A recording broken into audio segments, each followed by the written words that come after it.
paz do Senhor, meus irmãos. Sou Luciano Carrilho, diácono, professor e também dirigente de EBDs.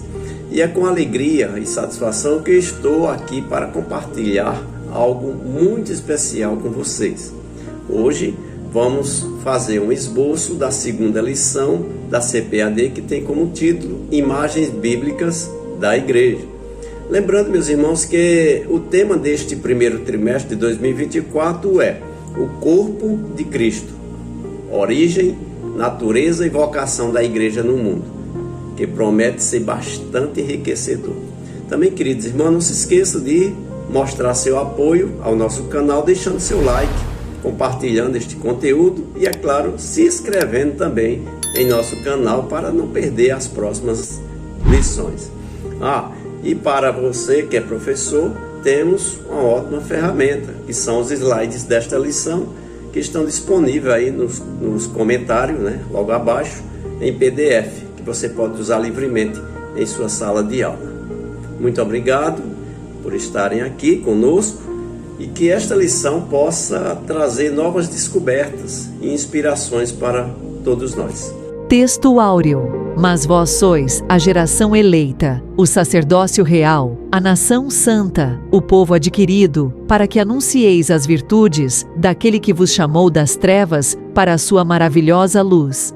1 Pedro 2:9. Verdade prática. Por meio de cada imagem que retrata a igreja, o Espírito Santo revela-nos o quão gloriosa ela é.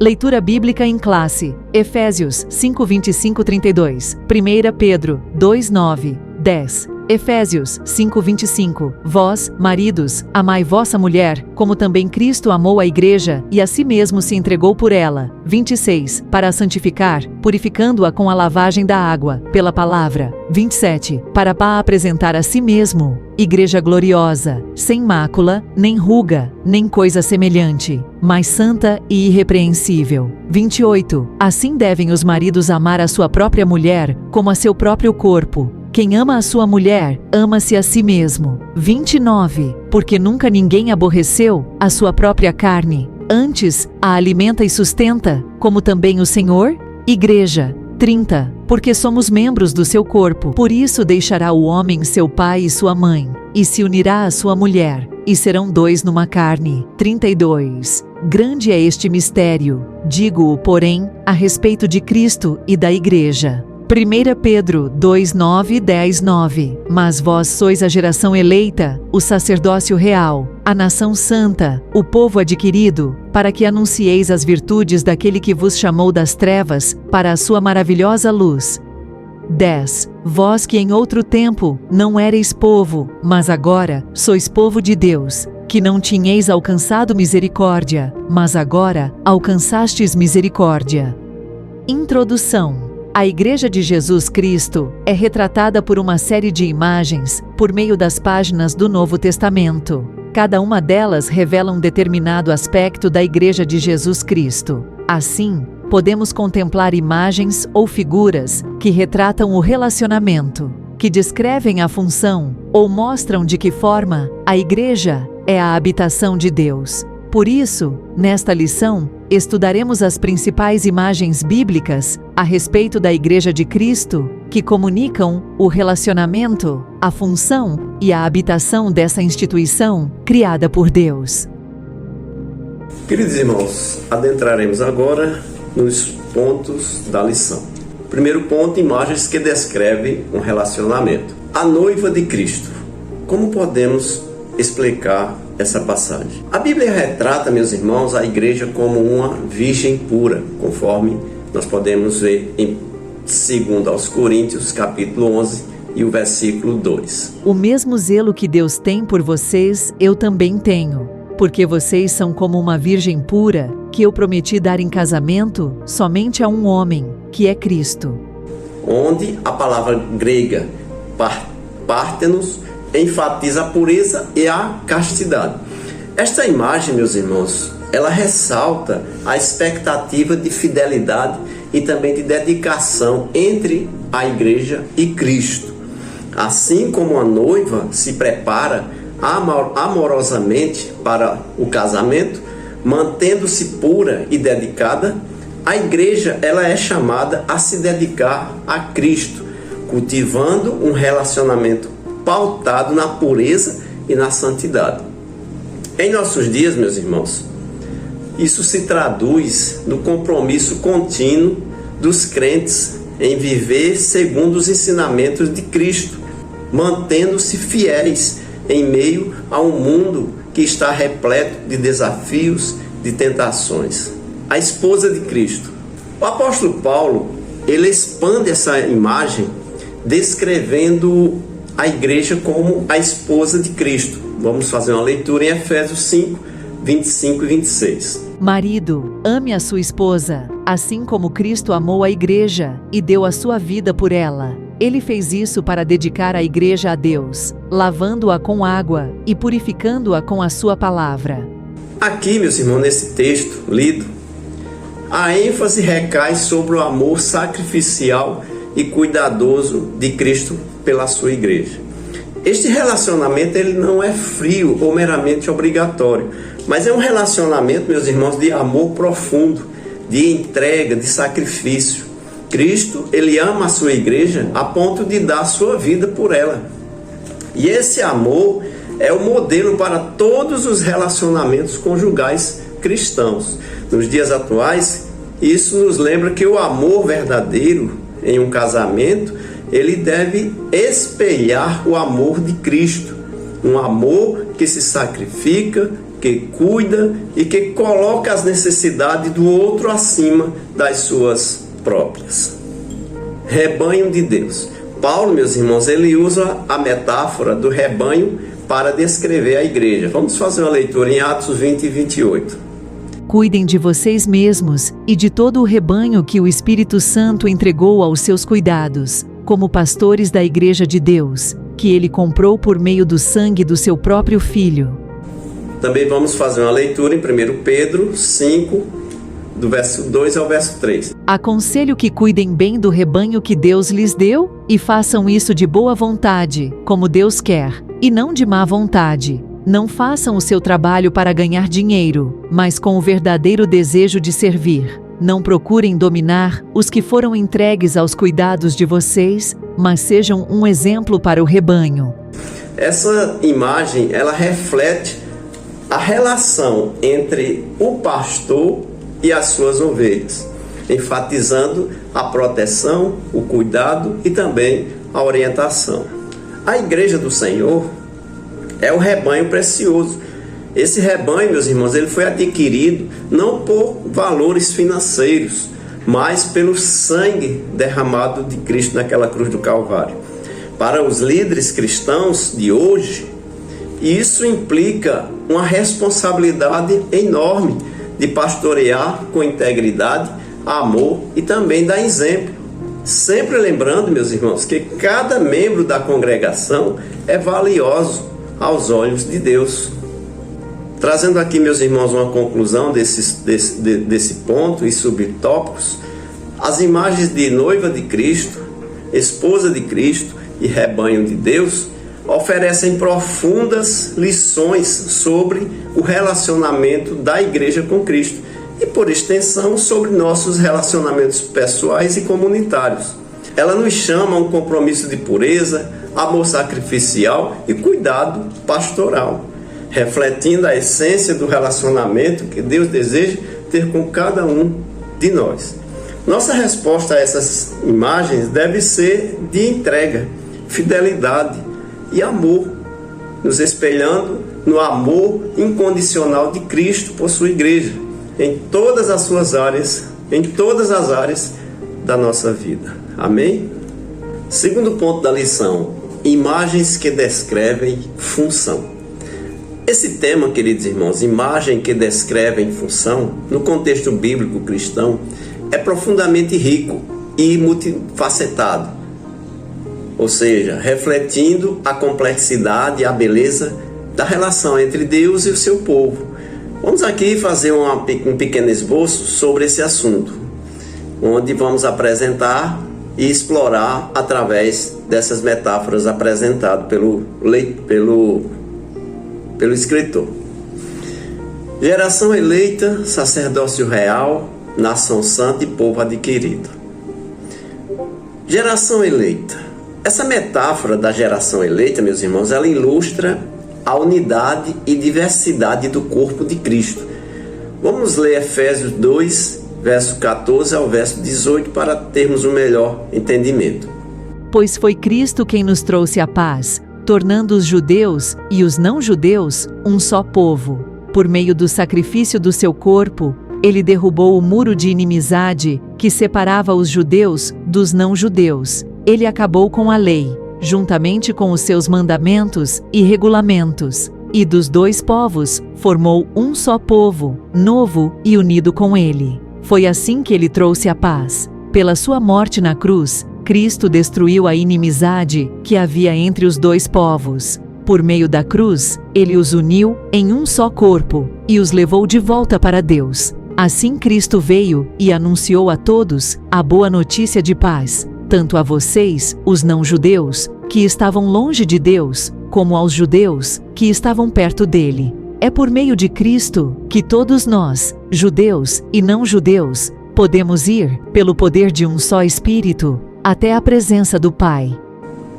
Vocês viram que Paulo enfatizou que Cristo derrubou as barreiras que separavam judeus e gentios, criando um novo povo. Esta nova raça é unida não por laços sanguíneos, mas pela fé em Cristo, exemplificando a verdadeira igualdade e unidade na adversidade. Sacerdócio real. Vejamos o que Paulo escreveu em 1 Pedro 2, verso 9. Mas vocês são a raça escolhida, os sacerdotes do Rei, a nação completamente dedicada a Deus, o povo que pertence a Ele. Vocês foram escolhidos para anunciar os atos poderosos de Deus, que os chamou da escuridão para a sua maravilhosa luz. Aqui ressalta, meus irmãos, o papel de cada crente como parte de um sacerdócio real. Isso rompe com a noção do Antigo Testamento, de que apenas a tribo de Levi poderia oficializar sacerdotes. Agora, meus irmãos, cada crente é chamado para ser um mediador, um intercessor, simbolizado pelo ato de queimar o incenso. Veja o que diz no Salmo 141, verso 2. Recebe a minha oração como se fosse incenso, e que as minhas mãos levantadas sejam como a oferta da tarde. Essa mudança reforça a ideia de que todos têm acesso direto a Deus e uma função vital na intercessão e também na adoração. Nação santa e povo adquirido. Essa terminologia indica um povo distinto, separado para Deus. Vejamos como está escrito em 1 Pedro 2, verso 9. Mas vocês são a raça escolhida, os sacerdotes do Rei, a nação completamente dedicada a Deus, o povo que pertence a Ele. Vocês foram escolhidos para anunciar os atos poderosos de Deus, que os chamou da escuridão para a sua maravilhosa luz. Reflete uma identidade coletiva centrada na santidade e dedicação a Deus. Na contemporaneidade, isso pode ser visto no chamado para a igreja ser um contraste com o mundo, demonstrando valores e práticas que refletem o caráter de Deus. Corpo de Cristo. A imagem do corpo de Cristo, meus irmãos, é talvez uma das mais poderosas do Novo Testamento para que a gente possa descrever e entender a igreja. Vejamos como Paulo usa essa metáfora em 1 Coríntios, capítulo 12. Porque, assim como o corpo é um, e tem muitos membros, e todos os membros, sendo muitos, são um só corpo, assim é Cristo também. Para explicar como os diversos membros da igreja, com dons e funções diferentes, trabalham juntos em harmonia. Cada membro, ele é essencial. E nenhum é superior ou inferior ao outro. Essa imagem, ela enfatiza a interdependência e a unidade na diversidade dentro da igreja. No nosso mundo atual, essa metáfora pode ser aplicada para encorajar a colaboração, ou seja, o respeito mútuo e a valorização da diversidade de dons e chamados que existem dentro da igreja. Como o corpo humano necessita de diferentes partes para funcionar corretamente, a igreja também necessita de uma variedade de dons e também de serviços para realizar sua missão aqui nesta terra. Por isso, queridos irmãos, essas imagens bíblicas nos desafiam a reconhecer e valorizar a diversidade e unidade dentro do corpo de Cristo. Elas nos lembram também de nossa identidade coletiva. Por exemplo, como um povo escolhido por Deus, chamado para servir, chamados para adorar em harmonia e também em amor. Em um mundo, meus irmãos, frequentemente dividido por diferenças, a igreja ela tem a oportunidade única de demonstrar a beleza da unidade em Cristo, transcendendo barreiras culturais, raciais e sociais. Mas lembre-se que o mais importante de tudo é o amor. Amém? Queridos irmãos, abordaremos agora a terceira parte da lição, imagens que descrevem habitação. Ao abordar o tema imagens que descrevem habitação, sob a perspectiva da fé cristã e da teologia bíblica pentecostal, observamos um conceito profundo e também espiritual sobre o que constitui a habitação de Deus. Na tradição cristã, especialmente na interpretação pentecostal, a habitação de Deus não é vista primariamente em termos de estruturas físicas ou arquitetônicas, mas sim de maneira espiritual e relacional. Santuário de Deus. Paulo, em suas epístolas aos Coríntios, ele estabelece uma compreensão revolucionária da igreja. Ele identifica a igreja não como um edifício, mas como o templo do Espírito Santo. Vamos fazer uma leitura em 1 Coríntios 3,16. Certamente vocês sabem que são o templo de Deus e que o Espírito de Deus vive em vocês.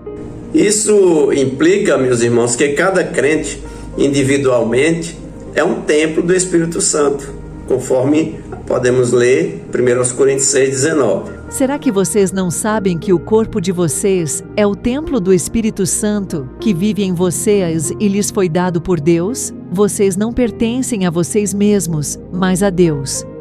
Coletivamente, a igreja forma o santuário de Deus. Aqui, Paulo ele adverte sobre a gravidade de profanar este santuário divino, como podemos ler em 1 Coríntios 3,17. Assim, se alguém destruir o templo de Deus, Deus destruirá essa pessoa, pois o templo de Deus é santo, e vocês são o seu templo. Esta perspectiva também realça, meus irmãos, a sacralidade do corpo individual e coletivo dos crentes, enfatizando que a presença de Deus habita neles. Casa de Deus. Vamos fazer uma leitura em 1 Timóteo 3,15. Mas, se eu demorar, esta carta vai lhe dizer como devemos agir na família de Deus, que é a igreja do Deus vivo, a qual é a coluna e o alicerce da verdade. A igreja ela é descrita como casa de Deus. Este conceito ele tem raízes no Antigo Testamento, onde o povo de Deus, inicialmente a família de Jacó e depois a nação de Israel, é visto como uma casa ou uma família de Deus. Isso destaca a importância da igreja como uma instituição social fundamentada na família. A base é a família. Uma igreja forte é reflexo de famílias igualmente fortes e vice-versa. A desestruturação familiar está na base de muitos problemas sociais, indicando, meus irmãos, a necessidade de uma orientação moral consistente, conforme recomendado pelo apóstolo Paulo. O privilégio de ser igreja.